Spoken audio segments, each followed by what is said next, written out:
네, 하루간 경제 뉴스를 종합하는 시간 경제운입니다. 이마트가 자회사인 신세계건설의 자발적 상장 폐지를 추진하기로 했습니다. 이 신세계건설이 부실해지면서 그룹 전체가 동반 침체에 빠졌다는 평가가 나오는 만큼 이 신속한 경영 정상화를 위한 방편이라고 풀이되는데 그 관련인 홍 기자의 뉴스 포인트에서 알아보겠습니다. 지금 자리에 홍경표 기자 나와 있습니다. 안녕하십니까? 안녕하세요. 네, 이마트가 신세계건설을 살리기 위해서 이제 초강수를 뒀습니다. 네, 맞습니다. 부동산 프로젝트 파이낸싱 PF 리스크로 휘청이던 이 신세계건설 그동안 신세계그룹으로부터 자금적으로도 많이 도움을 많이 받았었는데 네. 이번에도 신세계그룹에서 이제 안고 가려는 모습을 보이고 있어요. 네.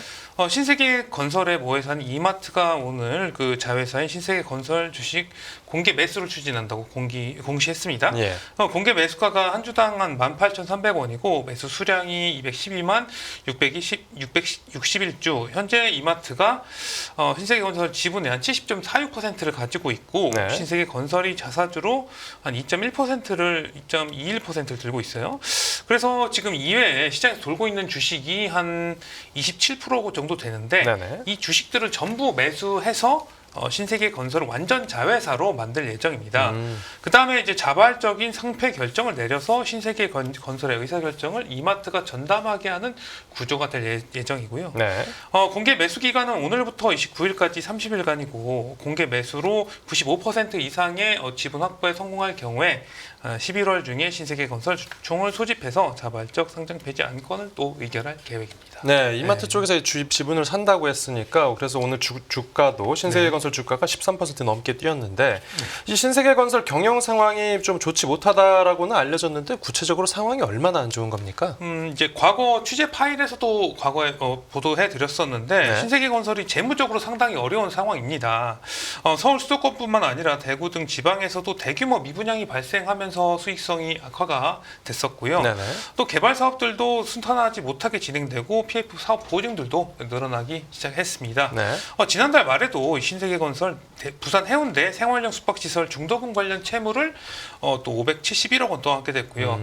이런 사업들이 뭐 마무리가 된 것도 아니고 계속해서 이게 진행이 되고 있기 때문에 신세계그룹 차원에서 계속적인 어떤 관리와 수혈이 필요한 상황이 됐어요. 예. 또 올해 상반기에도 643억 원의 순손실을 내서 적자가 확대되는 모습이었습니다. 네.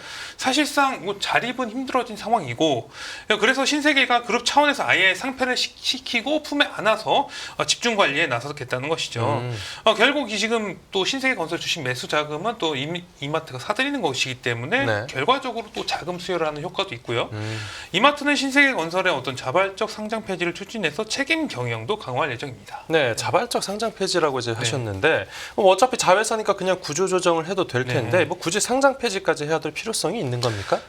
지금까지 이 신세계건설 같은 경우는 벌써 올해 1조 원 이상의 유동성을 또 확보를 해서 이제 좀 잼 건전성을 강화했다 이렇게 볼 수가 있겠는데 네. 어떻게 돌려서 이야기를 하면 지금 1조 원 가량 더 들어갔다는 얘기죠. 이를 바탕으로 부실 사업장의 정리 작업을 비롯한 이제 본격적인 구조 개선에 나설 예정입니다. 네네. 그리고 상패가 되면 이마트는 신세계건설 지분의 100%를 확보하기 때문에 좀 더 효율적으로 빠르게 경영 의사 체계를 좀 구축할 수 있고요. 네. 사실상 이마트와 이제 한 몸이 되는 거죠. 이마트는 또 건설 사업 구조 개편을 추진 중인데, 그리고 이 과정에서 또 부실 사업장 정리 등이 이루어질 수 있는데, 네. 뭐 대위 변제, 채무 보증 이행 등으로 추가적 손실이 발생할 수 있어서 단기적으로 만약에 상장이 계속된다고 하면은 주가 하락이 이루어질 수 있습니다. 네네. 이러한 과정에서 또 소액 주주들의 반발이나 또 손해가 될 수도 있기 때문에 또 네. 이슈가 되고 뭐 이런 피해를 또 막기 위해서 신세계건설이 자발적으로 상패에 나서는 측면도 있다고 볼 수 있겠습니다. 네, 알겠습니다.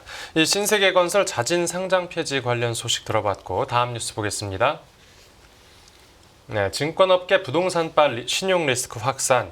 이 신용평가사들이 증권업계 신용도에 대한 진단을 내놨습니다. 네, 부동산 경기 부진이 계속되는 가운데 이제 부동산 금융을 대체할 수익원을 찾지 못한 이 중소형 증권사들의 신용 위험이 커지고 있는 상황이라고 볼 수가 있겠습니다. 네. 나이스 신용평가, 기업평가, 한국신용평가 등 이제 국내 신용평가 3사가 최근에 중소형 증권사를 중심으로 이 증권업계 신용도 하방 압력이 커졌다. 이렇게 밝혔는데요. 중소형 증권사의 주 수익원이 이제 부동산 금융의 수익성이 경기 둔화와 어떤 금융당국의 부동산 PF 적립 방침의 좀 수익성이 악화되고 있기 때문인데요. 네. 나이스 신용평가는 비교적 최근까지 고위협 사업장을 중심으로 해서 부동산 PF를 확대한 중소형 증권사의 충격이 더 크다. 이렇게 분석하기도 했습니다. 네. 데이터를 보면 이제 올해 6월 말 기준으로 해서 이 중소형 증권사의 부동산 PF 중에서 중후순위 비중이 한 61%로 대형사 53%보다 커요. 이게 후순위로 갈수록 리스크가 더 크다고 볼 수가 있는데요. 네.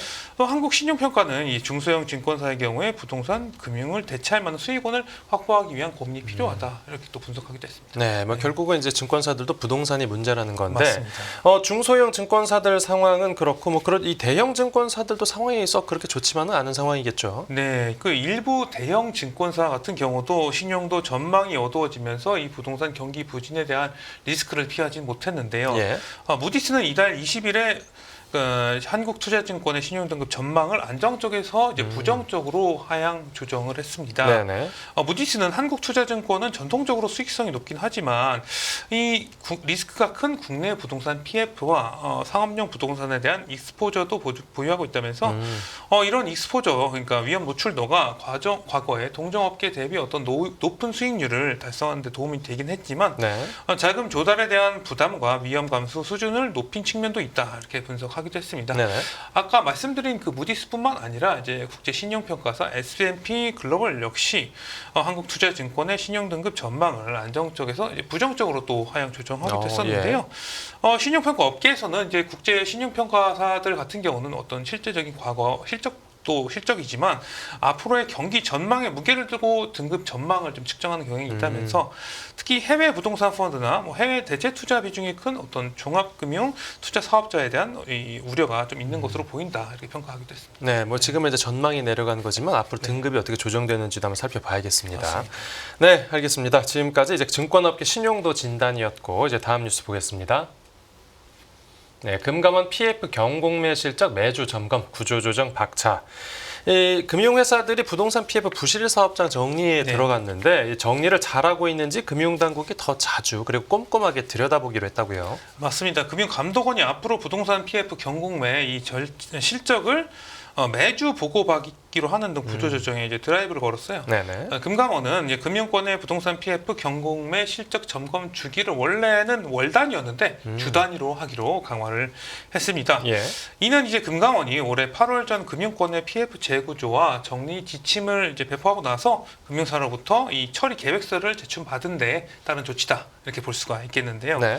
특히 이복현 금감원장이 지난주 금감원 임원회의에서 이 PF 부실 채권 정리의 골든타임은 10월부터 11월까지다. 이렇게 언급을 해서 이 금감원의 PF 이 재구조화가 좀 더 속도를 낼 것으로 예상이 되고 있습니다. 네. 앞서 금융당국은 올해 이제 5월에 PF 연착륙을 위해서 이 사업성 평가 분류를 기존의 3단계에서 4단계로 분류를 했는데요. 이 중에서 사업성이 가장 낮은 부실 우려로 평가받는 사업장에 대해서는 적극적인 경공매를 추진하기로 결정을 했습니다. 네. 이 금융당국이 강화한 PF 사업성을 평가한 결과 이 경공매 대상이 부실 우려 등급 같은 경우는 지금 13조 5천억 원에 달해요. 이게 전체 부동산 PF 위험 노출액이 한 6.3%에 이르렀습니다. 네, 아까 그 당국에서 이제 골든 타임이 앞으로 한 2달 정도밖에 안 남았다고 봤는데 그럼 그렇죠. 사실상 데드라인도 한 11월 정도라고 보고 있는 것 같습니다. 맞습니다. 그러면 결국 이 금융회사들 입장에서도 좀 발등에 불이 떨어지긴 상황이긴 하네요. 네, 그래서 이제 금감원 같은 경우는 이 출회된 이제 경공매 물량의 어떤 낙찰가를 낮추고 반복적으로 경공매를 진행할 수 있도록 이제 점검 주기를 월 단위에서 주 단위로 이제 강화한 것이죠. 네. 부실 PF를 이제 어떻게 보면 빨리 좀 정리를 해라 이렇게 좀 재촉한 것으로 볼 수가 있겠습니다. 예. 금감원은 경공매 착수 현황과 1, 2차 경매 운영 현황, 최종 낙찰가까지 아주 디테일하게 점검을 할 방침이에요. 네네. 그러니까 아울러서 이제 매주 PF 주간서 간담회를 열어서 경공매 진행 실적을 점검하고 이제 이 진행 과정에서의 애로 사항도 좀 점검할 예정입니다. 네, 근데 또 문제가 이 부실 PF 사업장을 뭐 대거 경공매로 내놓는다고 해도 사려는 사람이 있어야 이 처분도 할 수 있는 거 아니겠습니까? 맞습니다. 그런데 이제 연말에 이제 금리 인하 시에 좀 부동산 PF 위험이 축소되면 이제 경공매 큰 장이 설 수 있다 이런 전망도 좀 나오고 있습니다. 네. 이달 한국은행의 이제 금융 안정 상황 보고서를 보면 올해 시장 기대치만큼 금리가 내려갈 경우에 이제 부동산 경기 개선으로 경공매가 활성화되면서 부실 사업장 정리가 촉진되는 효과가 있을 수도 있다. 뭐 이렇게 보기도 했는데요. 네.